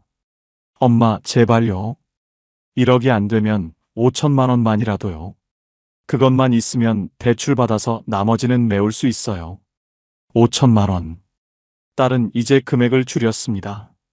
협상을 하고 있었습니다. 제 노후 자금을 가지고 흥정을 하고 있었습니다. 하지만 저는 계산을 하면 할수록 불안해졌습니다. 1억으로도 턱없이 부족한데 5천만 원을 준다고 해도 마찬가지였습니다. 병원비, 약가, 간병인 비용, 조금만 큰 일이 생겨도 바로 바닥을 드러낼 금액이었습니다. 그럼 결국 딸한테 손을 벌려야 할 텐데 그때 딸은 뭐라고 할까요? 엄마가 저한테 5천만 원 주셨잖아요 하고 말하진 않을까요? 그때 다 쓰셨으면서 이제 와서 왜 저한테 또 손 벌리세요 하고 말하진 않을까요? 저는 옆집 박 여사님이 떠올랐습니다. 박 여사님은 몇 년 전 아들에게 집을 넘겨주셨습니다. 아들 결혼할 때 도와주려고 본인 집을 팔아서 주셨다고 합니다. 그리고 작은 빌라로 이사 가셨습니다. 박 여사님이 제게 한 번은 이런 말을 하셨습니다. 줄 때는 고맙다고 하더라고. 손도 꼭 잡고 눈물까지 글썽이면서 고맙다고 했어. 그런데 주고 나니까 나한테 아쉬울 게 없는 거야. 석 달 뒤부터는 전화도 뜸해지고 이제 내가 아들한테 전화하게 됐어. 예전엔 아들이 나한테 먼저 전화했는데 말이야. 그 말이 계속 귓가에 맴돌았습니다. 저도 그렇게 될까요? 딸에게 1억을, 아니 5천만 원을 주고 나면 저도 딸을 기다리는 사람이 될까요? 딸이 찾아오길 바라며 전화기만 쳐다보는 엄마가 될까요? 딸이 바쁘다고 하면 아, 그래 괜찮아 하면서 속으로 서운해하는 그런 엄마가 될까요? 여러분께서는 혹시 자식에게 뭔가를 주고 나서 오히려 더 외로워진 적이 있으신가요? 줄 때는 고마워하던 자식이 받고 나니 멀어지는 걸 느낀 적이 있으신가요? 저는 그때 처음으로 그런 두려움을 느꼈습니다. 저는 그날 밤 처음으로 사랑과 죄책감이 얼마나 비슷한 얼굴을 하고 있는지 알게 되었습니다. 딸을 사랑하기 때문에 주고 싶은 건지 아니면 주지 않으면 나쁜 엄마가 될까봐 두려운 건지 구분이 안 됐습니다. 사랑이라는 이름으로 제 마지막 안전망을 포기하는 게 옳은 일일까요? 일주일쯤 지났을 때 저는 동네 복지관에 나갔습니다. 집에만 있으니 생각이 꼬리를 물고 이어져서 답답했습니다. 복지관에 가면 친구들도 만나고 마음도 좀 풀릴 것 같았습니다. 평소에 자주 가는 곳은 아니었지만 그날만큼은 사람들이 보고 싶었습니다. 복지관에 도착하니 친한 박순희 씨와 최명자 씨가 앉아 있었습니다. 두 분 다 저와 비슷한 나이였고 남편을 먼저 보낸 경험이 있는 분들이었습니다. 저는 그분들 옆에 앉아 인사를 나눴습니다.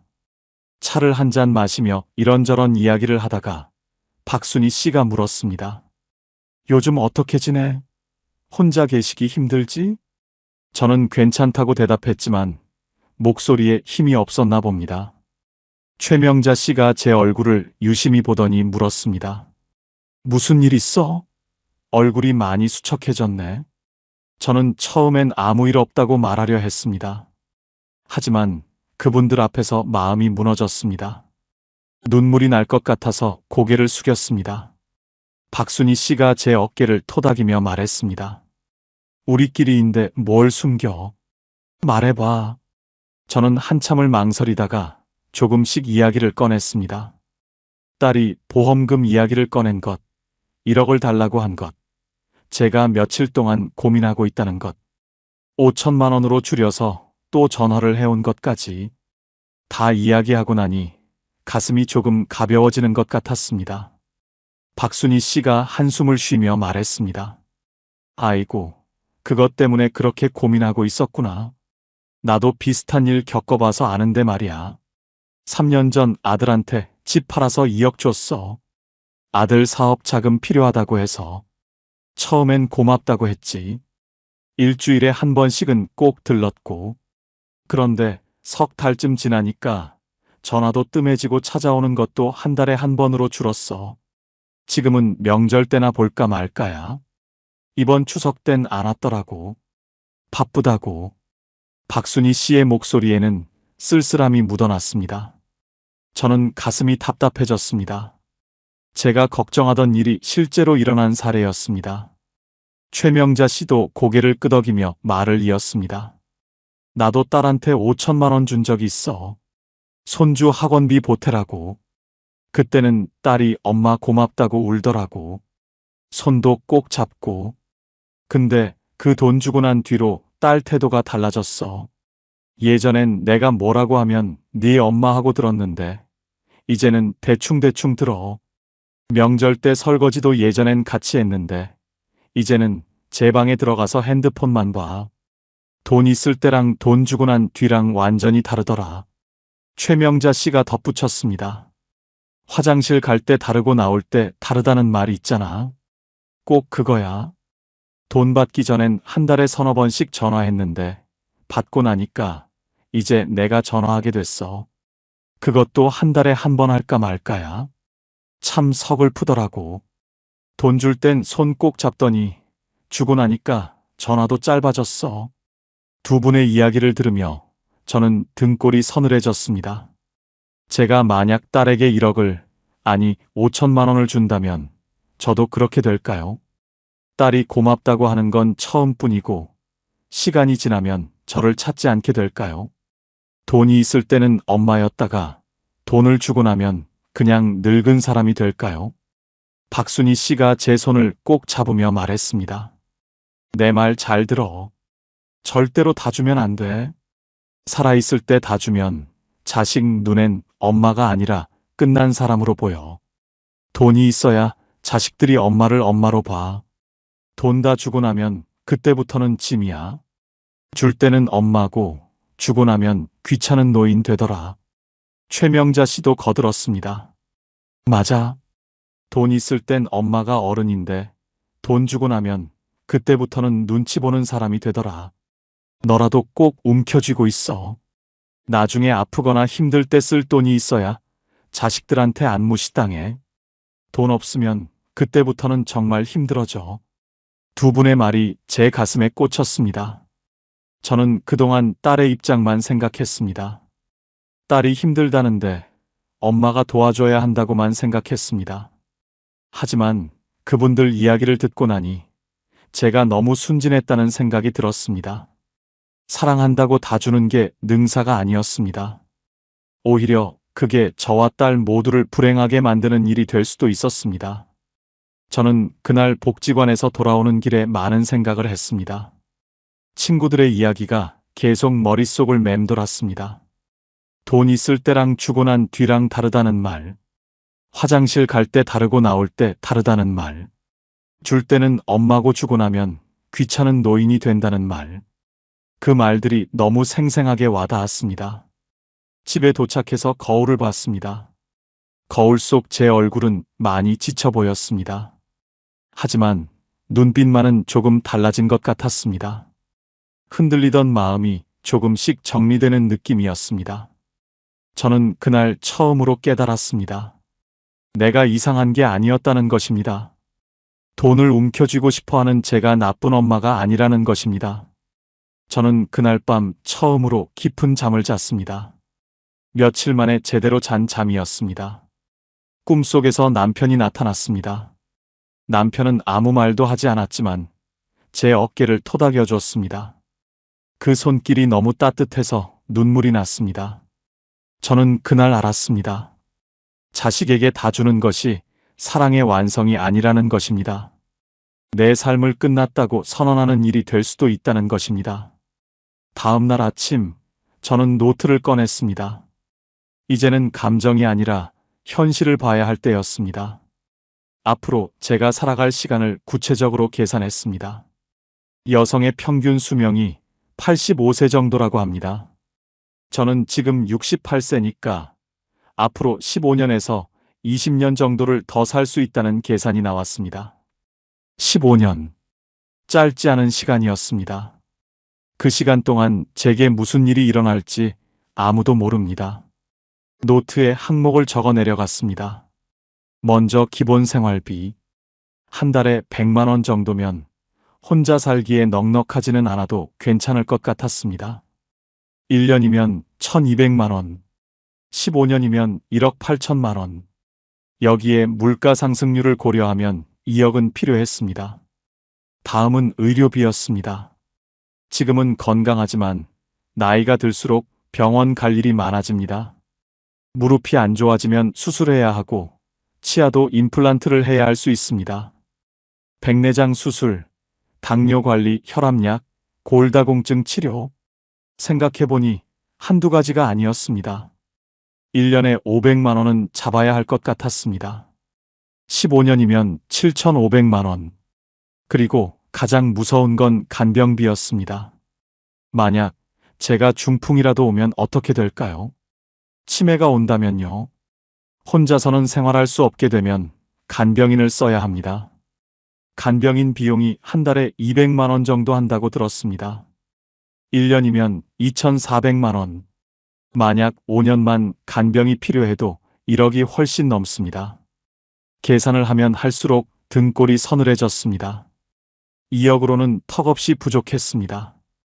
집을 줄여서 차액 5천만 원을 더한다 해도 안심할 수 있는 금액이 아니었습니다. 그런데 여기서 1억을, 아니 5천만 원을 딸에게 준다면 어떻게 될까요? 제가 쓰러졌을 때 딸한테 손을 벌리게 될까봐 무서웠습니다. 그때 딸은 뭐라고 할까요? 엄마가 저한테 돈 주셨잖아요.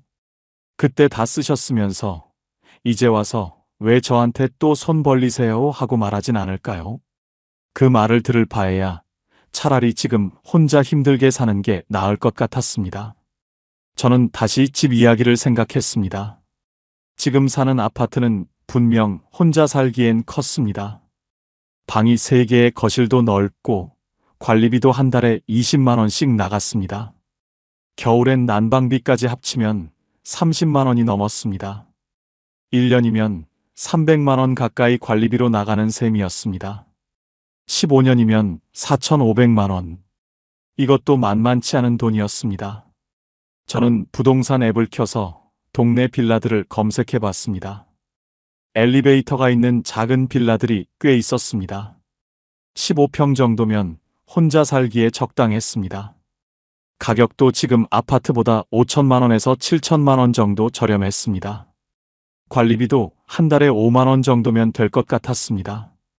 여러분께서는 혹시 노후 자금을 구체적으로 계산해 보신 적이 있으신가요? 앞으로 살 날이 얼마나 남았는지, 그 기간 동안 얼마가 필요한지 숫자로 적어 보신 적이 있으신가요? 저는 그때 처음 해봤습니다. 그리고 깨달았습니다. 노후의 돈은 사치가 아니라 마지막 존엄이라는 것입니다. 저는 노트를 덮고 창밖을 바라봤습니다. 해가 지고 있었습니다. 석양이 아름다웠지만 제 마음은 무거웠습니다. 딸에게 뭐라고 말해야 할까요? 어떻게 하면 딸을 덜 서운하게 하면서도 제 노후를 지킬 수 있을까요? 그날 밤 저는 한참을 고민했습니다. 그리고 결심했습니다. 이제는 딸에게 분명하게 말해야 할 때라고. 더 이상 미루면 안 된다고.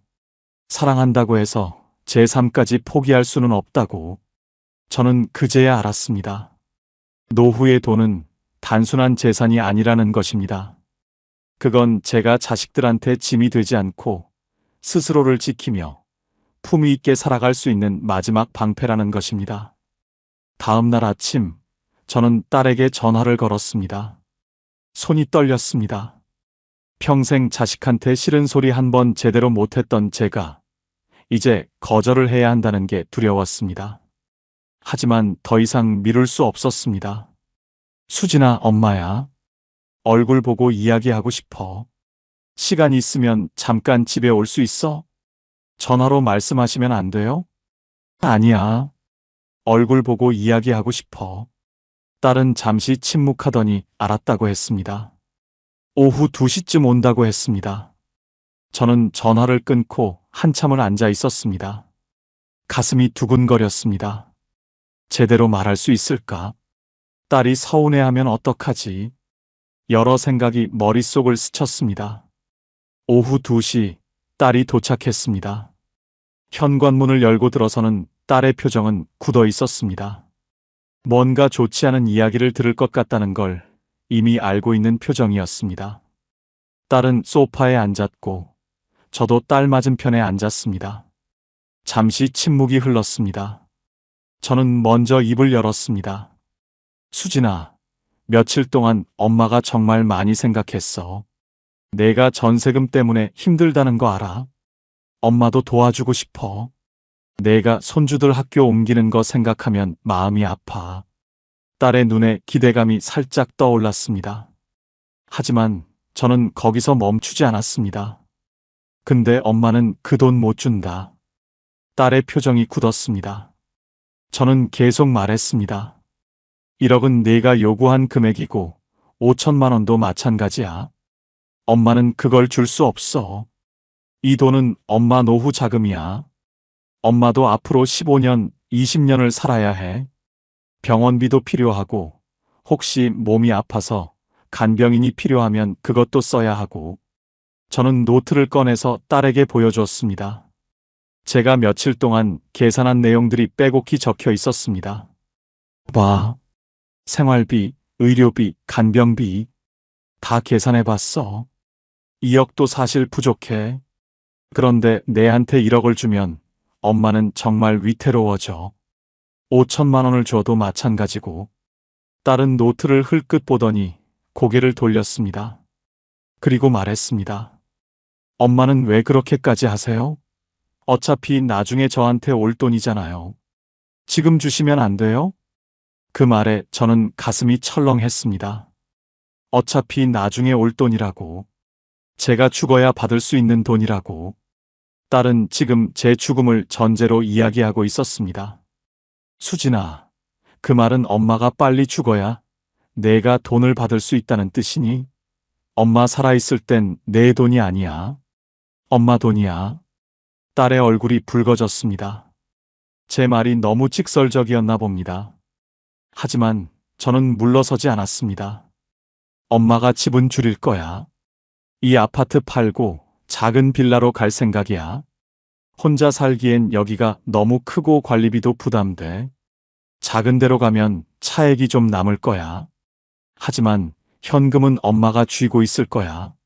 나중에 엄마가 죽고 나면 그때엔 내가 받을 몫이 있겠지.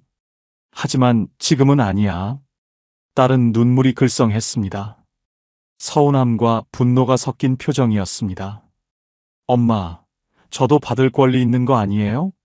아빠가 남긴 돈인데. 저만 왜 아무것도 못 받아요? 내 아빠가 남긴 돈 맞아. 근데 그건 엄마를 위해 남긴 거야. 엄마가 살아갈 수 있도록. 딸은 한참을 아무 말도 하지 않았습니다. 그저 손을 꽉 쥔 채 바닥만 바라봤습니다. 저는 딸의 손을 잡으려 했지만 딸은 손을 빼버렸습니다. 수진아, 엄마가 매정해서 이러는 거 아니야. 엄마도 내가 힘든 거 알아. 근데 엄마가 지금 다 주면 나중에 엄마가 아프면 누가 책임져? 그때 내가 엄마를 돌봐줄 수 있어? 내 형편에 엄마 간병인 비용 한 달에 200만 원씩 낼 수 있어? 딸은 대답하지 않았습니다. 저는 계속 말했습니다. 엄마 친구들 봤어. 자식한테 다 주고 나니까 나중에 자식들이 외면하더래. 돈 있을 때랑 주고 난 뒤랑 완전히 달라진대. 엄마는 그렇게 되고 싶지 않아. 너한테도 엄마한테도 좋지 않은 일이야. 딸이 일어섰습니다. 눈물을 닦으며 말했습니다. 알겠어요. 엄마 돈이니까 엄마 마음대로 하세요. 저는 이제 가볼게요. 수진아, 화내지 마. 엄마가 너를 안 돕겠다는 게 아니라. 괜찮아요. 알아들었어요. 딸은 돌아서서 현관으로 향했습니다. 저는 딸의 뒷모습을 보며 가슴이 아팠습니다. 하지만 저는 알고 있었습니다. 지금 딸을 붙잡고 돈을 주면 나중에 후회할 거라는 것입니다. 저는 딸을 보내고 한참을 그 자리에 서 있었습니다. 현관문이 닫히는 소리가 유난히 크게 들렸습니다. 저는 소파에 주저앉았습니다. 손이 떨렸습니다. 그 말을 하고 나서야 알았습니다. 부모가 늙어서 가장 먼저 배워야 하는 것은 참는 법이 아니라 거절하는 법이라는 것입니다. 사랑한다고 해서 다 들어줄 수는 없다는 것입니다. 때로는 아니라고 말하는 것이 진짜 사랑이라는 것입니다. 딸과 그런 대화를 나누고 나서 한 달쯤 지났습니다. 딸에게서는 연락이 없었습니다. 그 한 달 동안 저는 제 삶을 정리하기 시작했습니다. 부동산을 찾아가 아파트를 내놓았습니다. 한 달 만에 매수자가 나타났습니다. 저는 그 돈으로 엘리베이터가 있는 15평 빌라를 구했습니다. 이사하는 날 아들이 잠깐 와서 짐을 들어줬습니다. 다행히 그 아이는 돈 이야기를 꺼낸 적이 없었습니다. 새 집은 작았지만 아늑했습니다. 혼자 살기에 딱 적당한 크기였습니다. 관리비도 한 달에 5만 원 정도였습니다. 아파트를 팔고 빌라를 산 뒤 차액으로 6천만 원이 남았습니다. 보험금 2억과 합치면 2억 6천. 계산해보니 마음이 편해졌습니다. 이사하고 일주일쯤 지났을 때 동네를 산책하다가 복지관을 발견했습니다. 요가 수업에 등록했습니다. 비슷한 나이대 분들을 만났습니다. 외롭지 않았습니다. 자식 눈치 보지 않고 제 마음대로 살 수 있다는 게 이렇게 자유로운 일인 줄 몰랐습니다. 한 달쯤 지났을 때 병원에 갔습니다. 정기검진을 받았습니다. 의사가 무릎이 좀 안 좋으니 물리치료를 받아보라고 했습니다. 저는 고개를 끄덕였습니다. 예전 같았으면 괜찮아요. 참을 만해요. 하고 말했을 겁니다. 돈이 아까워서요. 하지만 그날은 달랐습니다. 수납 창구에서 10만 원을 결제할 때 저는 손이 떨리지 않았습니다. 카드를 내밀 때 망설이지 않았습니다. 제 돈으로 제 몸을 챙기는 일인데 왜 아까워해야 합니까? 집으로 돌아오는 길에 저는 가슴이 따뜻해졌습니다. 이렇게 당당하게 병원비를 낼 수 있다는 게 누구한테도 눈치 보지 않아도 된다는 게 감사했습니다. 어느 날 시장에 갔다가 딸기를 봤습니다. 한 팩에 10,000원. 예전 같았으면 그냥 지나쳤을 겁니다. 비싸다고 생각했을 겁니다. 근데 그날 저는 멈췄습니다. 딸기를 집어들었습니다. 빨갛고 탐스러운 딸기였습니다. 남편이 좋아하던 과일이었습니다. 저도 좋아했습니다. 저는 망설이지 않고 계산대로 갔습니다. 10,000원을 냈습니다. 집에 와서 딸기를 씻었습니다. 물에 담가서 하나씩 조심스럽게 씻었습니다. 접시에 담았습니다. 소파에 앉아서 하나씩 입에 넣으며 천천히 씹었습니다. 달았습니다. 과즙이 입안에서 터졌습니다. 그런데 눈물이 났습니다. 왜 눈물이 나는지 저도 잘 몰랐습니다. 그냥 이렇게 작은 것도 제 마음대로 할 수 있다는 게, 제 돈으로 제가 먹고 싶은 걸 살 수 있다는 게, 아무한테도 미안해하지 않아도 된다는 게 감사했습니다. 딸기 한 알 한 알이 자유처럼 느껴졌습니다. 이 작은 과일 하나에 제 존엄이 담겨 있었습니다. 석 달쯤 지났을 때 친구들과 경주로 여행을 갔습니다. 2박 3일. 복지관에서 만난 친구들 셋이서 갔습니다. 호텔에 짐을 풀고 저녁을 먹으러 나갔습니다. 한정식집이었습니다. 반찬이 12가지나 나왔습니다. 친구들과 이런저런 이야기를 나누며 밥을 먹었습니다. 아들 자식 이야기, 며느리 이야기, 건강 이야기. 그런데 한 번도 돈 걱정 이야기는 안 나왔습니다. 왜냐면 우리 모두 각자 돈을 쥐고 있었으니까요. 다음 날 불국사에 갔습니다. 계단을 오르는데 무릎이 좀 아팠지만 괜찮았습니다. 천천히 올랐습니다. 꼭대기에 올라가서 친구들과 사진을 찍었습니다. 핸드폰으로 찍은 사진을 보는데 제가 웃고 있었습니다. 오랜만에 보는 제 웃는 얼굴이었습니다. 여행 경비는 1인당 30만 원 정도 들었습니다. 예전 같았으면 아까워서 못 갔을 텐데 이제는 할 수 있었습니다. 돈이 있으니 자유로웠습니다. 6달쯤 지났을 때 딸에게서 연락이 왔습니다. 조심스럽게 안부를 묻는 문자였습니다. 저도 답장을 보냈습니다. 며칠 후 딸이 찾아왔습니다. 표정이 예전과 달랐습니다. 돈을 바라는 눈빛이 아니었습니다. 그냥 엄마를 보러 온 것 같았습니다. 딸은 현관에 들어서며 새 집을 둘러봤습니다. 엄마, 여기 괜찮네요. 아늑하고 좋아요. 저는 차를 끓였습니다. 보리차를 주전자에 끓여서 찻잔 2개에 따랐습니다. 딸과 마주 앉았습니다. 식탁이 작아서 무릎이 부딪힐 듯 가까웠습니다. 예전엔 큰 식탁에서 멀찌감치 앉아 있었는데 지금은 이렇게 가까이 앉아 있었습니다. 저는 차를 한 모금 마시며 물었습니다. 전세금 문제는 어떻게 됐어? 남편이랑 대출받아서 해결했어요. 좀 빡빡하긴 한데 어떻게든 되더라고요. 딸은 쑥스럽게 웃었습니다. 저도 웃었습니다. 그리고 알았습니다. 딸도 스스로 해결할 수 있는 사람이었다는 것입니다. 제가 도와주지 않아도 살아갈 수 있는 어른이었다는 것입니다. 그날 딸과 저는 오랜만에 편하게 이야기를 나눴습니다. 손주 이야기, 동네 이야기, 날씨 이야기, 돈 이야기는 없었습니다. 그냥 엄마와 딸로 만났습니다. 1시간쯤 지났을 때 딸이 일어서며 말했습니다. 엄마, 저 이제 가볼게요. 다음 주에 또 올게요. 딸이 돌아갈 때 저는 손주 용돈을 쥐어줬습니다. 10만 원. 딸은 처음엔 괜찮다고 했지만 저는 꼭 주고 싶었습니다. 제 마음으로 주는 거니까요. 딸이 요구해서 주는 게 아니라 제가 주고 싶어서 주는 거니까요. 그게 얼마나 다른 기분인지 그때 알았습니다. 돈을 움켜쥐었더니 사람이 차가워진 것이 아니라 오히려 제 마음이 처음으로 따뜻해졌습니다. 딸에게 미안해할 필요도 없고 눈치 볼 필요도 없었습니다. 제가 원할 때 주고 주기 싫을 땐 안 주면 되는 거였습니다.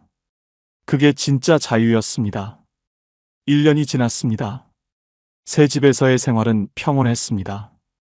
복지관에서 만난 친구들과 일주일에 2~3번 만났고 요가도 계속 다녔습니다. 건강도 예전보다 좋아졌습니다. 통장을 확인할 때마다 마음이 든든했습니다. 2억 6천만 원. 한 푼도 건드리지 않았습니다. 연금으로만 생활해도 충분했습니다. 딸과의 관계도 예전과 달라졌습니다. 한 달에 1~2번 정도 만났습니다. 예전처럼 자주는 아니었지만 만날 때마다 편했습니다. 서로 부담 없이 만났습니다. 딸은 더 이상 돈 이야기를 꺼내지 않았고 저도 미안해하지 않았습니다. 손주를 볼 때마다 용돈을 주었습니다. 제가 주고 싶을 때 주는 거였습니다. 제 마음에서 우러나와서 주는 거니까요. 어느 날 복지관에서 박순희 씨를 만났습니다. 박순희 씨가 물었습니다. 그때 딸한테 돈 안 줬다며? 어떻게 됐어? 저는 지난 1년을 간단히 이야기했습니다. 박순희 씨가 고개를 끄덕이며 말했습니다. 잘했어. 진짜 잘한 거야. 너 보면 나도 용기가 생겨. 오늘 저녁 저는 혼자 창문을 열었습니다. 봄바람이 들어왔습니다. 창밖으로 작은 공원이 보였습니다. 벤치에 앉아있는 노부부가 보였습니다. 손을 잡고 있었습니다. 저는 한참 그 모습을 바라봤습니다. 부엌으로 가서 귤을 까먹었습니다. 혼자 먹는 귤이었지만 외롭지 않았습니다. 텔레비전을 켰습니다. 뉴스가 나왔습니다. 저는 소파에 앉아 뉴스를 보다가 문득 생각했습니다. 만약 그때 딸에게 1억을 줬다면 어땠을까요? 지금쯤 저는 어떻게 살고 있었을까요? 아마 통장은 비어 있었을 겁니다. 병원비가 부담스러워 참았을 겁니다. 이 귤도 사는 걸 망설였을 겁니다. 복지관 요가도 돈이 아까워서 그만뒀을 겁니다. 그리고 딸한테 계속 미안해 했을 겁니다. 더 줄 게 없어서, 더 도와줄 수 없어서. 하지만 지금 저는 자유롭습니다. 제가 원하는 대로 살 수 있습니다. 누구 눈치 보지 않고 제 마음대로 쓸 수 있습니다. 그리고 딸과의 관계도 더 건강해졌습니다. 예전엔 딸이 저를 엄마이자 지갑으로 봤다면 지금은 그냥 엄마로 봅니다. 그게 얼마나 다른지 이제 압니다. 저는 뒤늦게 배웠습니다. 자식에게 다 내어주는 것이 사랑의 완성이 아니라는 것을요. 오히려 그건 제 마지막 자리를 내어주는 일이 될 수도 있다는 것을요. 부모가 끝까지 지켜야 할 것은 단순한 재산이 아니라 자식 앞에서 무너지지 않는 마지막 자리라는 것을요. 여러분은 자식 기억 속에 어떤 부모로 남고 싶으신가요? 다 내어주고 결국 짐이 된 부모일까요? 아니면 끝까지 스스로를 지킨 부모일까요? 저는 이제 알고 있습니다. 자식을 사랑하되 부모의 마지막 몫은 남겨야 한다는 것입니다. 내가 끝까지 쥐고 있어야 자식도 나를 끝난 사람으로 보지 않는다는 것입니다. 뒤늦게 알았지만 그래도 늦지 않았습니다.